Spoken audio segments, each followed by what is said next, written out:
Olá pessoal, tudo bem com vocês? Eu sou o professor Bruno e hoje a aula é sobre gases ideais, ok? Então, para começar, vamos discutir um pouco o que são gases e onde eles estão presentes no nosso cotidiano, certo?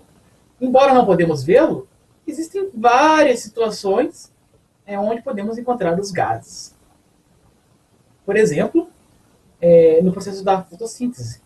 As plantas absorvem gás carbônico e liberam gás oxigênio. No processo da respiração, os animais inspiram gás oxigênio e expiram gás carbônico. Nosso planeta ele está envolvido em uma camada gasosa chamada de atmosfera. E ela é composta de 78% de gás nitrogênio, 21% de gás oxigênio e 1% de outros gases. Dentre esses outros gases, encontra-se o ozônio, o gás ozônio, que fornece uma proteção contra os raios ultravioletas do Sol. Certo? Esses raios ultravioletas eles são extremamente nocivos para a nossa saúde. Eles podem causar câncer de pele. Situação trágica aqui. Ó. Em 1937, o dirigível Hindenburg explodiu em Nova York, causando a morte de 35 pessoas. Por que esse dirigível explodiu? Porque ele era inflado com gás hidrogênio, que é altamente inflamável. Para contornar esse problema, depois desse acidente, passou-se a ser usado gás hélio, que é inerte, que não reage, que não explode. Certo? Algumas propriedades dos gases. A força de interação entre as moléculas é quase insignificante. As partículas possuem grande liberdade de movimentação e ficam distantes umas das outras e bastante desorganizadas. Certo? Não tem forma nem volume definido, uma vez que assumirá o formato do recipiente e ocupará todo o espaço fornecido. Então, a forma e o volume do gás depende do recipiente que o contém. E um gás ele sofre facilmente compressão e expansão. Por que ele sofre compressão e expansão facilmente? Justamente porque suas partículas, suas moléculas estão distantes umas das outras. Então, existe um grande espaço entre as partículas dentro de um gás. Certo? E é essa propriedade de sofrer compressão e expansão que nós vamos discutir mais para frente na aula de hoje. Bom, para estudar um gás real, nós vamos usar um modelo chamado de gás ideal. Um gás ideal pressupõe algumas simplificações, certo? E vou apresentar essas simplificações. Bom, primeira simplificação. Suas partículas são multiformes com dimensões desprezíveis em comparação ao recipiente que contém o gás. Certo? Então, as partículas são muito menores do que o recipiente. As partículas estão em constante movimento desordenado, aleatório, caótico. As partículas só interagem entre si e com as paredes do recipiente através de colisões elásticas. As paredes dos recipientes são rígidas e com massa infinita. Então veja, aqui nós temos uma representação, né, gráfica de um gás ideal. As partículas são muito pequenas comparado ao tamanho do recipiente e elas se movimentam de maneira aleatória e só interagem quando elas colidem entre si, tá vendo a colisão aqui, ou quando colidem contra a parede do recipiente. Para descrever um gás ideal, nós temos variáveis de estados. O que são essas variáveis de estados? É a pressão, o volume e a temperatura do gás. Certo? Então a pressão que um gás exerce decorre das colisões das partículas contra as paredes do recipiente. Então a pressão está associada com as colisões que as partículas têm nas paredes do recipiente. O volume é o volume do recipiente que contém o gás. E a temperatura é o grau de agitação das partículas desse gás. O detalhe muito importante é o seguinte: a temperatura sempre tem que estar na escala Kelvin. É importantíssimo. Certo? Se você fizer as suas contas com a temperatura na escala Celsius ou uma outra escala qualquer, você vai acabar cometendo erros. Ok? Então, sempre na escala absoluta Kelvin. As variáveis de estados estão relacionadas pela equação de Clapeyron.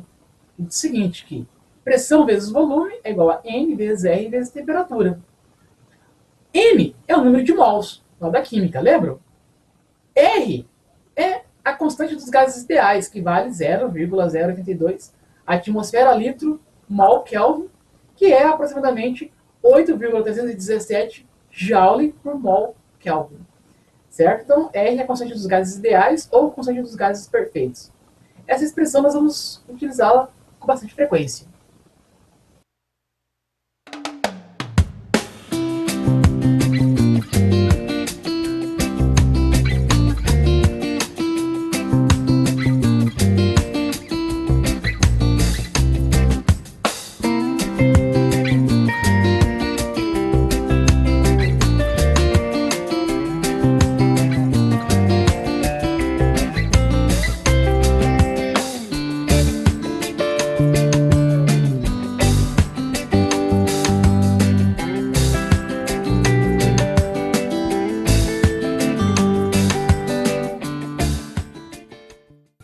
Muito bem. No exemplo 1, nós temos um gás que está contido num recipiente e ele está submetido a uma pressão P desconhecida. Ele ocupa um volume V de 10 litros, está numa temperatura de 27 graus Celsius, certo? O gás possui uma massa de 6,4 vezes 10 elevado a menos 2 quilogramas, e sua massa molar, certo? Massa molar é a massa por número de mols, é igual a 32 gramas por mol, certo? Aqui nós vamos ter que usar a equação de Clapeyron. P vezes V, pressão vezes volume, é igual ao número de mols, constante dos gases ideais, vezes a temperatura. Constante dos gases ideais é dado no problema, nós sabemos, R vale 0,082 atmosfera por mol Kelvin. Temos todos os dados aí, certo? Observe que não aparece o número de mols aqui, ó, N, mas eu posso calcular. Eu sei que o número de mols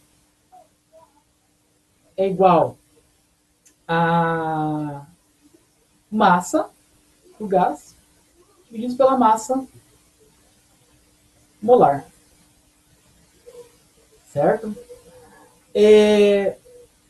Então, fazendo essa conta, o número de mols é igual a 6,4 vezes 10 elevado a menos 2. Está em quilogramas aqui, e a massa molar está em gramas, né? Vou colocar 10 menos 2, só que esse quilo é vezes 10 ao cubo, porque é 1000. Então, 6,4 vezes 10 menos 2 vezes 10 ao cubo gramas, divididos pela massa molar, que é 32. Então, o número de mols é igual a, fazendo a conta aqui, ó, 10 a menos 2 vezes 10 ao cubo, 10. 6, vezes 6,4, 64. 64 por 32 são 2 mols. Um outro detalhe, antes de substituir as contas aqui, temos que ver a temperatura. A temperatura está na escala Celsius, eu tenho que transformar para a escala Kelvin.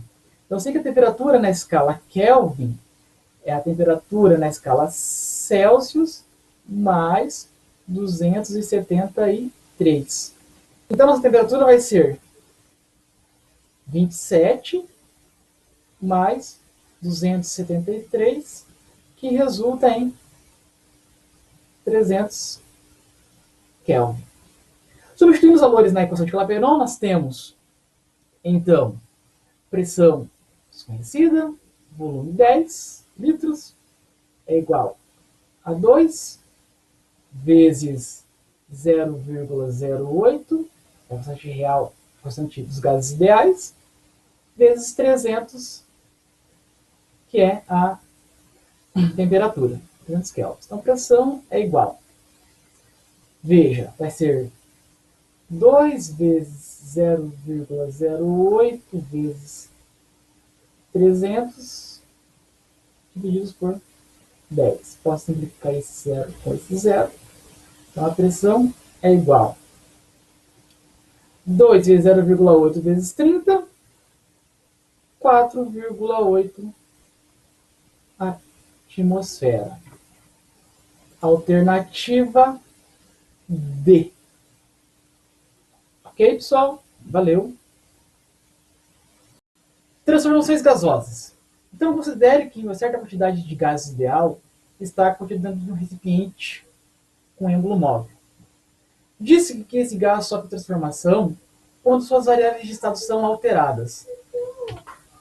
Então, temos aqui o gás no estado inicial, caracterizado por P0, V0 e T0, pressão, volume e temperatura.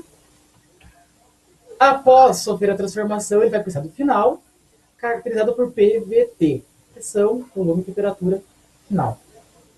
Então, existe uma relação entre pressão, volume e temperatura final com pressão, volume e temperatura inicial, que é dada pela Lei Geral dos Gases Ideais, a qual estabelece que pressão vezes volume dividido por temperatura no estado final tem que ser igual a pressão vezes volume dividido por temperatura no estado inicial, considerando que não se altera a massa, ou seja, o número de mols permaneça constante. Certo?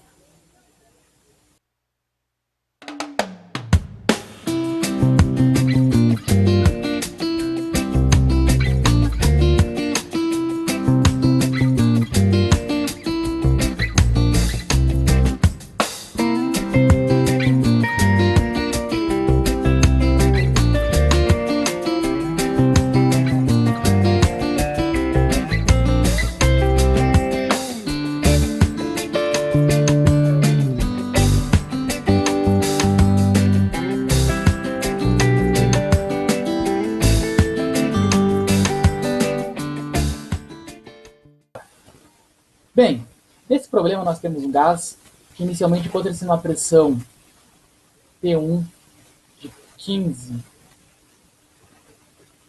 atmosfera, ocupa um volume inicial de 100 litros e está a uma temperatura inicial de 27 graus Celsius.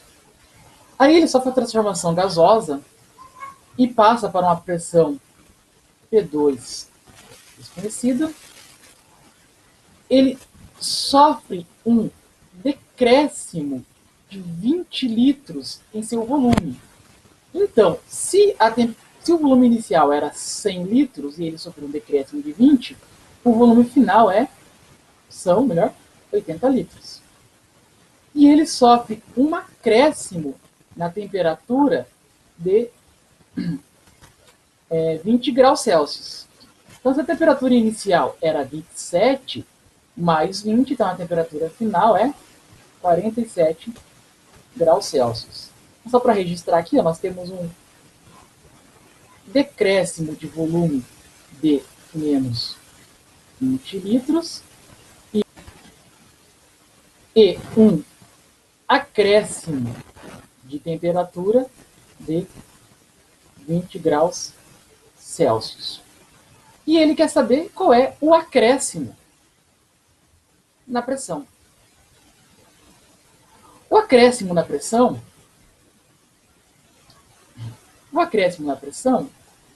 eu posso obter calculando a pressão 2 menos pressão 1. Certo? Então eu vou ter que descobrir a pressão 2 e fazer a diferença para chegar na minha resposta.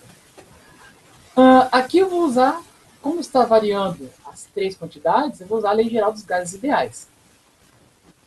P2 vezes V2 sobre V2 é igual a P1 vezes V1 sobre P1. Certo? Detalhe a temperatura. Nós temos que colocar na escala Kelvin. Então, lembrando que temperatura na escala Kelvin é a temperatura em Celsius mais 273. Então, T1 é igual a 27 mais 273, 300 Kelvin. E T2, 47 mais 273, dá 320 Kelvin. Agora, com todos os dados, eu posso calcular a pressão 2. Então, a pressão 2 vezes o volume 2, que são 80 litros, dividido pela temperatura 2, que são 320 Kelvin, é igual a pressão 1, 15 atmosfera, vezes volume 1, 100 litros, divididos pela temperatura 1, 300 Kelvin. Certo? Então aqui nós temos 15 vezes 100 por 300, são 5, certo? E aqui fica P2 vezes 8 sobre 32. Ficando zeros aqui. Okay? Então P2 é igual a 5 vezes 32 divididos por 8. E resulta em 20 atmosfera. Mas veja, essa não é a nossa resposta. O que nós queremos é o ΔP. Então a variação da pressão é a pressão 2 final menos a pressão 1 inicial. Então ΔP é igual a 20 atmosfera menos 15. A variação da pressão é 5 atmosfera. Temos que tomar cuidado, né, ter atenção no que o problema está perguntando. Então, a alternativa correta é a letra A. Certo? Valeu, galera. Transformação isotérmica. ISO significa igual, termos temperatura. Então, a transformação isotérmica é um processo que ocorre a temperatura constante. Certo? Bom, então olha aqui, nós temos o estado inicial do gás, a pressão P0, volume V0, vai sofrer a transformação isotérmica e ele vai para uma pressão e um volume final. Então, pressão e volume vão variar. Não estou representando a temperatura aqui porque ela se mantém constante, certo? Nessa situação, pressão e volume são grandezas inversamente proporcionais. O que significa isso? Significa que o produto entre elas se mantém constante. Ou seja, pressão vezes volume no estado final tem que ser igual a pressão vezes volume no estado inicial. Para ilustrar isso, vou mostrar o gráfico da pressão em função do volume. Observe que, à medida que meu volume diminuir na seringa, a pressão vai aumentar.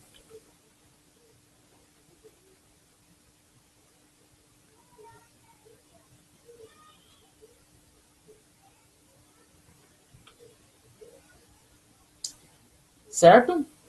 Então, veja. A pressão aumenta na mesma proporção que o volume diminui. Observe que, se eu reduzir o volume pela metade, a pressão vai aumentar o dobro. Certo? A curva do gráfico da pressão em função do volume para a transformação isotérmica é conhecido como isoterma. Observe o gráfico abaixo. Então temos pressão e função do volume. Cada linha dessas representa uma isoterma, ou seja, sobre cada linha dessas a temperatura se mantém constante. E quanto mais alto é a linha, maior é a temperatura. Beleza? Aqui nós temos uma reportagem que vocês podem encontrar uma aplicação da transformação isotérmica para mergulhos de alta profundidade. Vale a pena dar uma conferida.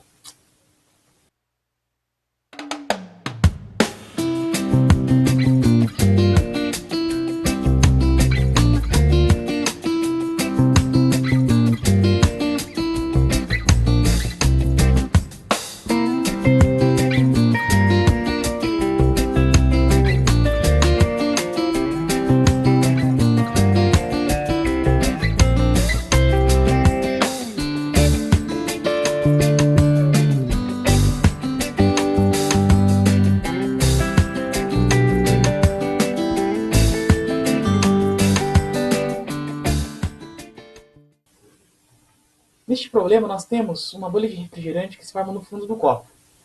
E à medida que ela vai subindo, o seu volume vai aumentando porque a pressão sobre ela vai diminuindo. E o problema pede para calcular a razão entre o volume da bolha na superfície e o volume da bolha no fundo do copo. Então suponha que aqui embaixo o volume seja 1 e o gás dentro da bolha fica submetido à pressão P1. E aqui em cima, volume 2, pressão 2. Como o processo ocorre a temperatura constante, nós temos uma transformação isotérmica. Então, nesse caso, eu sei que pressão 2 vezes volume 2 é igual a pressão 1 vezes volume 1. O que nós queremos é volume 2 dividido por volume 1. Então, eu faço essa razão. V2 por V1 é igual a P1 sobre V2, né? Então, V1 está multiplicando, vem para cá, dividindo. V2 está multiplicando, vem para cá, dividindo. Certo? Então, para calcular a razão entre os volumes, basta descobrir qual é a razão entre as pressões. Bom, vamos determinar as pressões. A pressão 2 na superfície simplesmente é a pressão devida à atmosfera. Então, esse valor é dado no problema, vale 1,01 vezes 10 elevado a 5 Pascal. A pressão 1 é a pressão devida a esta coluna de líquido, certo? Mais a pressão atmosférica.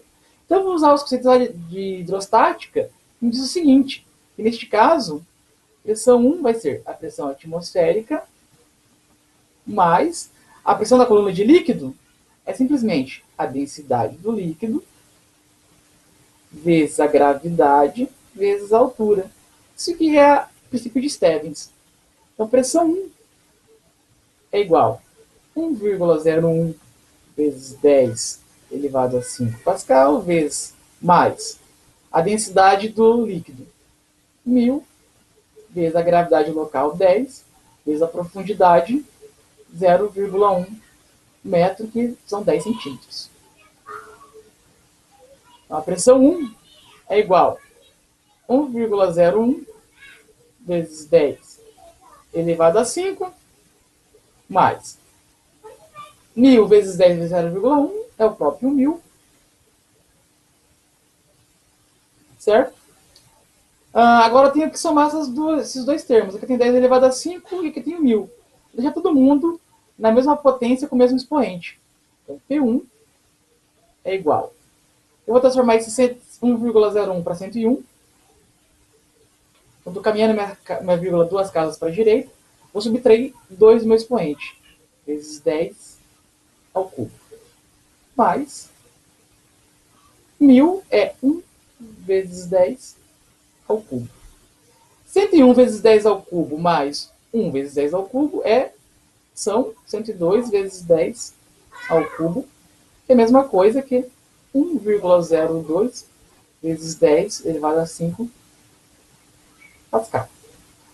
Então, a razão entre os volumes, V2 sobre V1, é igual à pressão 1, que é 1,02 vezes 10 elevado a 5, divididos pela pressão 1, que é 1,01 vezes 10 elevado a 5. Simplifico as potências de base 10. 1,02 por 1,01 é aproximadamente 1,01. Então, consultando nossas alternativas, temos que a resposta correta é a letra E. Beleza, galera? Transformação isobárica. Iso igual baros pressão. Então, na transformação isobárica, a pressão se mantém constante. Então, vamos considerar aqui, ó, um gás, né, estado inicial V0, T0, volume e temperatura, sofre a transformação isobárica, vai para o volume, vai para o estado final, que é VT. Se a pressão se mantém constante, então nós temos que volume e temperatura são grandezas diretamente proporcionais. O que significa isso? Que as razões entre eles se mantêm constantes. Certo?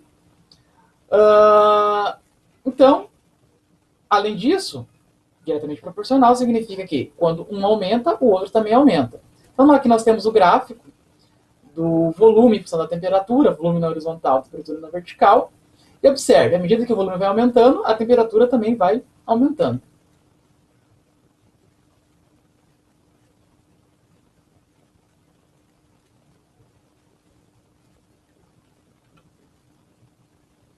Observaram? Aumentou na mesma, eles aumentam na mesma proporção. Se eu dobrar o volume, dobra a temperatura, se eu triplicar o volume, triplica a temperatura, e assim por diante. Beleza?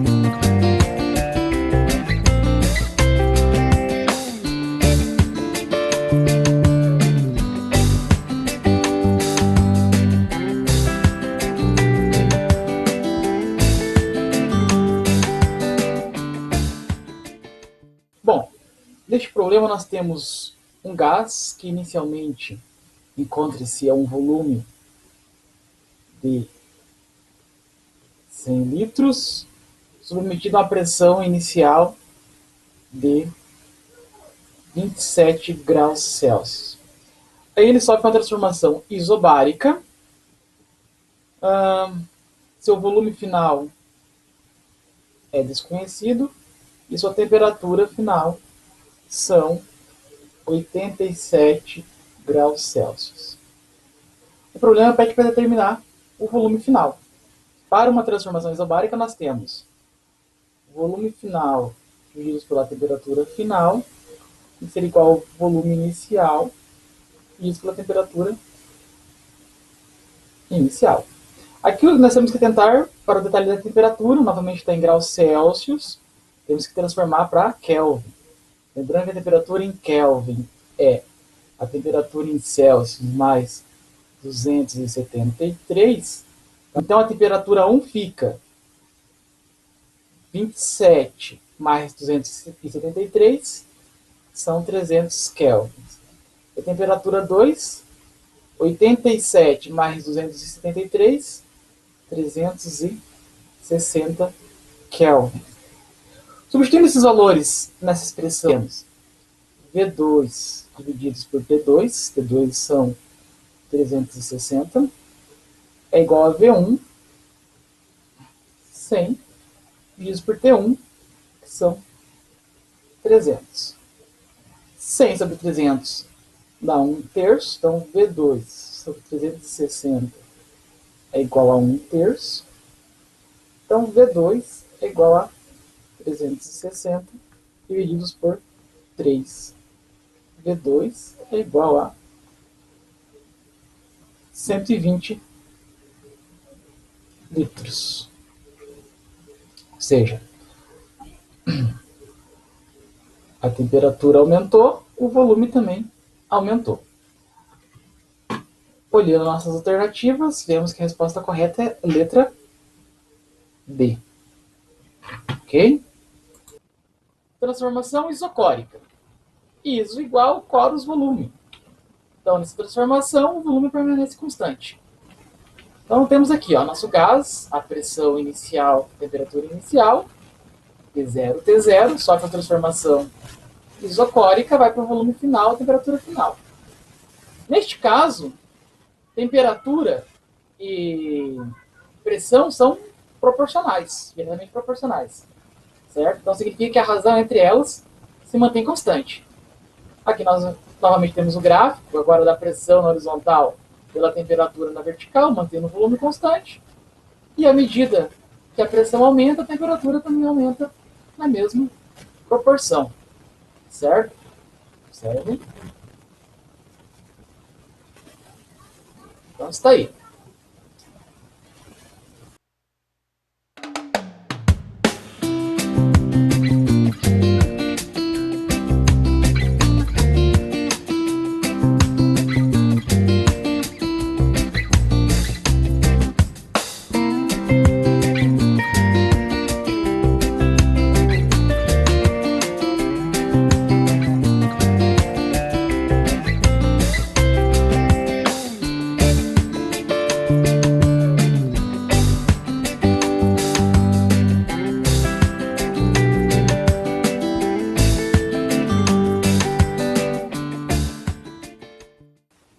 Bom, neste problema, a temperatura dos pneus aumenta devido à rodagem e o problema pede para calcular o aumento percentual da pressão, certo?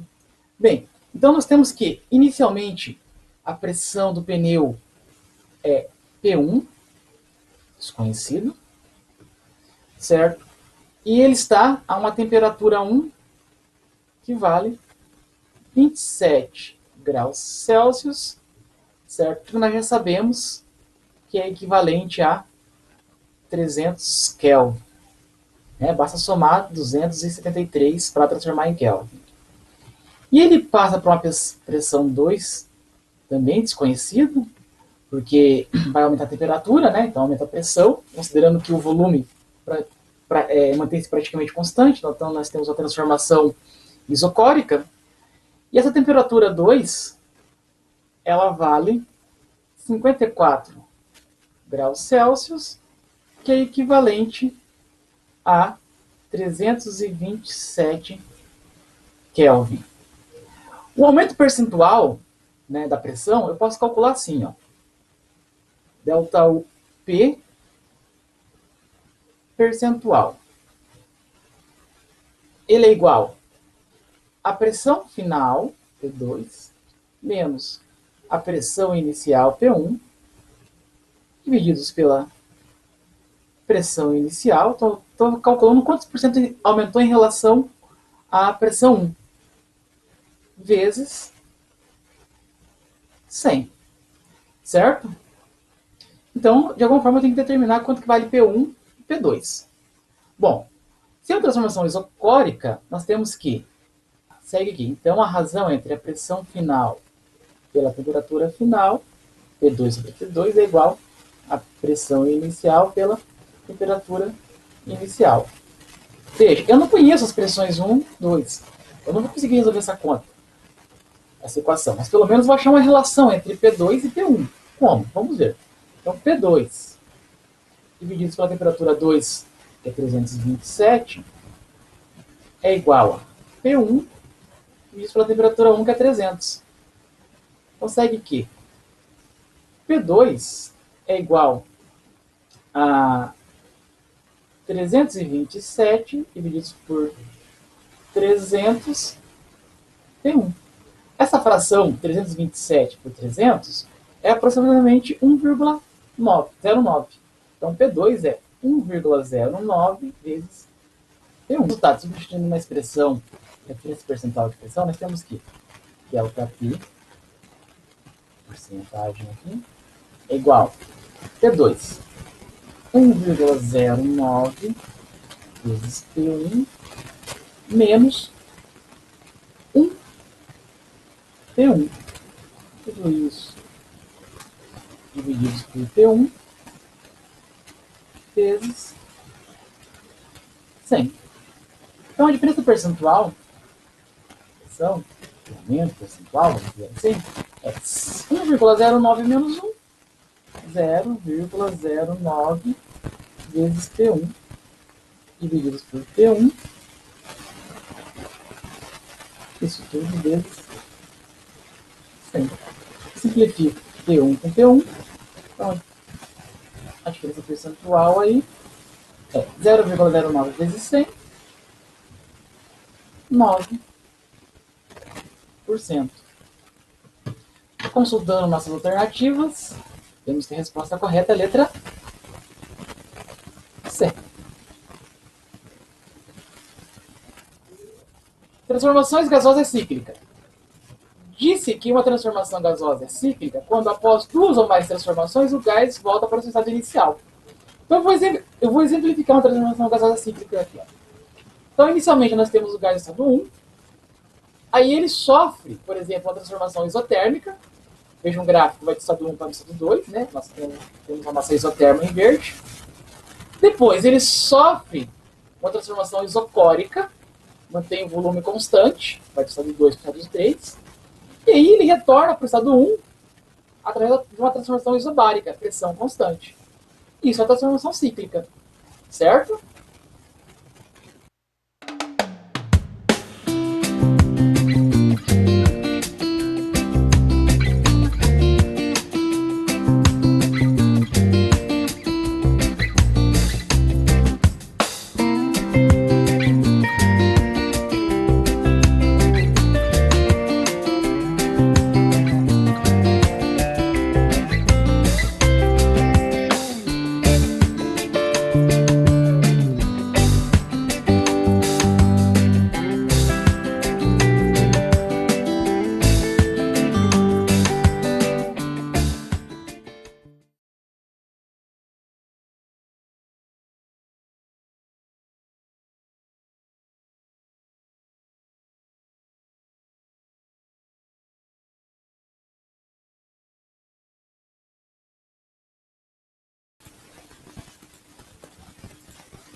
Neste exemplo, nós temos uma transformação cíclica, certo? Então, eu vou chamar aqui estado 1, estado 2, estado 3 e, novamente, estado 1. E vou ter que determinar a pressão, temperatura e volume para cada estado para poder analisar nossas alternativas, certo? Então, veja. No estado 1, ele fala que a temperatura, é dado no problema, é 300 Kelvin. Olhando no gráfico, a pressão é 2 atmosfera. E o volume inicial aqui é 1 litro. Aí o gás sofre a transformação isobárica, certo? Transformação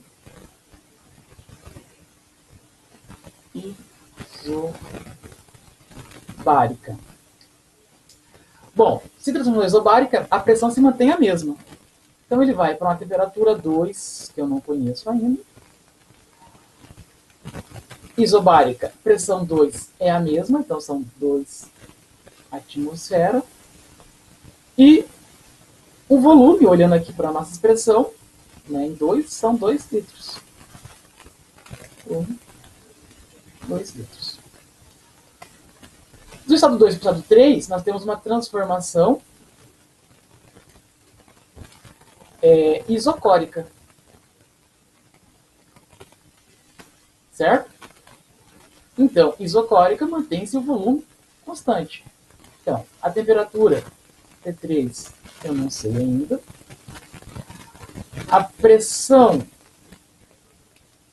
T3, olhando no gráfico, são 1 atmosfera. E o volume se manteve constante. V3 igual a 2 litros. Certo? E aí ele volta para a transformação. Uma transformação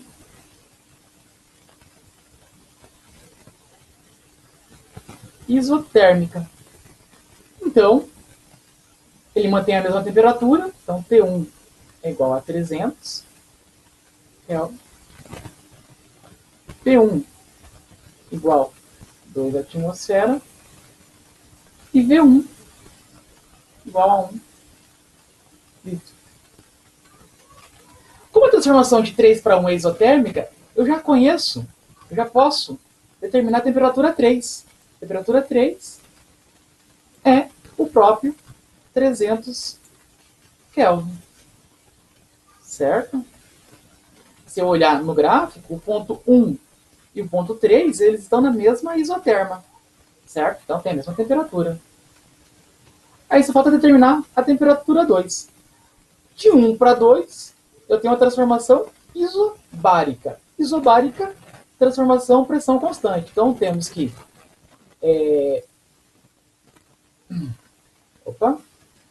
nós temos que V2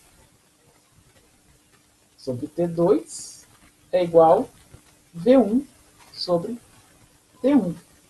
V2 são 2 litros, T2 é desconhecido, igual V1 é 1 litro, T1 300 Kelvin. Multiplico cruzado, tenho aqui T2 vezes 1, T2 é igual 2 vezes 3, 600 Kelvin. Então, eu determinei a temperatura 2, certo? Vale aqui 600 Kelvin. Vamos analisar nossas alternativas agora. Item A. A temperatura do gás no estado 2 é 450 Kelvin. Vamos verificar. Não, é 600 Kelvin. Então, o item A é falso. Item B. A pressão do gás no estado 3 é 2 atmosfera. Vamos verificar. No estado 3, a pressão é 1 atmosfera. Então, o item 2 é falso também. C. A temperatura do gás no estado 3 é 600 Kelvin. Vamos verificar. No estado 3, a temperatura é 300 Kelvin.